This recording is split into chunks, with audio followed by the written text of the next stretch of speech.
So very recently, we ran a competition in the PG Bison on-trend digital magazine in collaboration with Candice and TheLabb.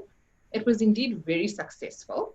And I'd like to take this moment just to congratulate Nolene Erasmus, who won a fantastic prize from TheLabb valued at 3,900 Rand. So Candice, let's just address the responses to the question, what is your biggest kitchen organizing challenge? Okay, awesome. So before I go into the answers that I received, I just want to congratulate Nolene Erasmus. And the first one was Tapaway cupboard. So Tanya van Zyl mentioned, my Tapaway cupboard is always untidy and I'm always searching for the lids. So if you're keeping your lids on your containers, you are then probably stacking them up either in a shelved cupboard or in a drawer. And this isn't really the best way to optimize your space. So what I like to do is use a divider in a drawer and then separate the lids and almost create a bit of a library. So like you can see on the slide, lids are completely separate from the containers, which are stacked into each other. And then the second one, a lot of people mentioned that their spice cupboards are a mess. I can imagine. I think we enjoy cooking at home as South Africans. So if we have a spice drawer or a drawer where we can, add an insert for our spices, then I'm sure they get messy because we're always cooking. We love cooking. We love food. And so one way that you can compartmentalize this area would be to use a portable insert. So something with handles.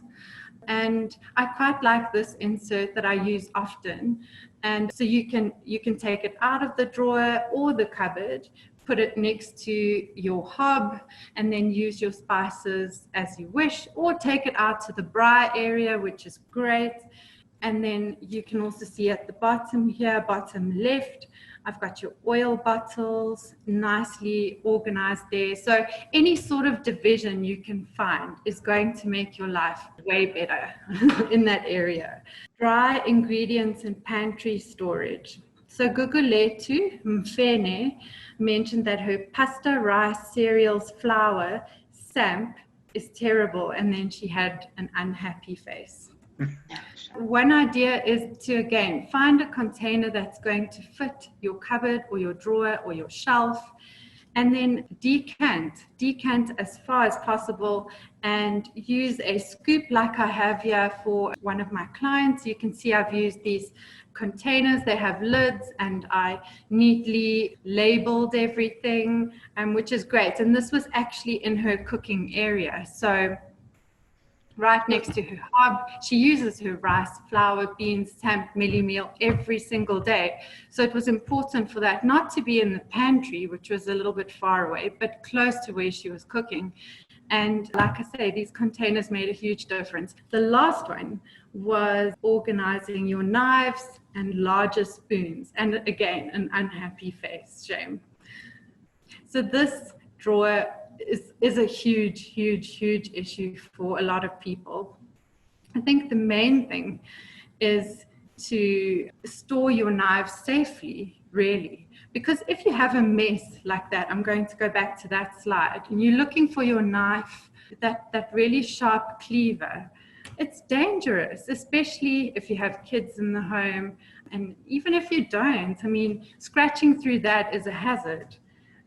So neatly and safely organizing your knives is key. So use a knife holder where possible.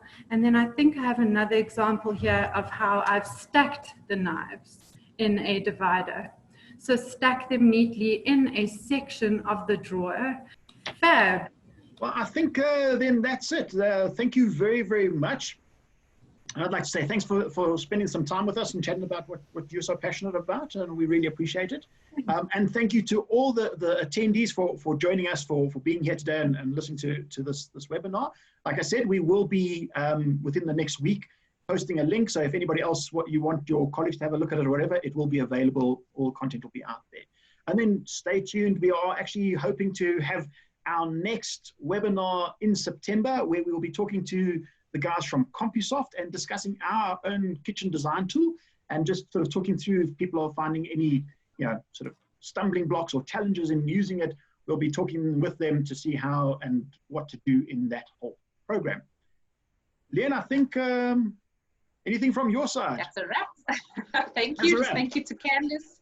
Thank you to you, Jason, as a co-host, and just to everyone for joining us. I think it was rather interesting. And yeah, look forward to the next one. Super. Yeah. Thank you very much, everybody. Have a good Friday. Enjoy your weekends. Thank you so much, everyone. Goodbye, Candice. Chat to you soon. Goodbye. Goodbye.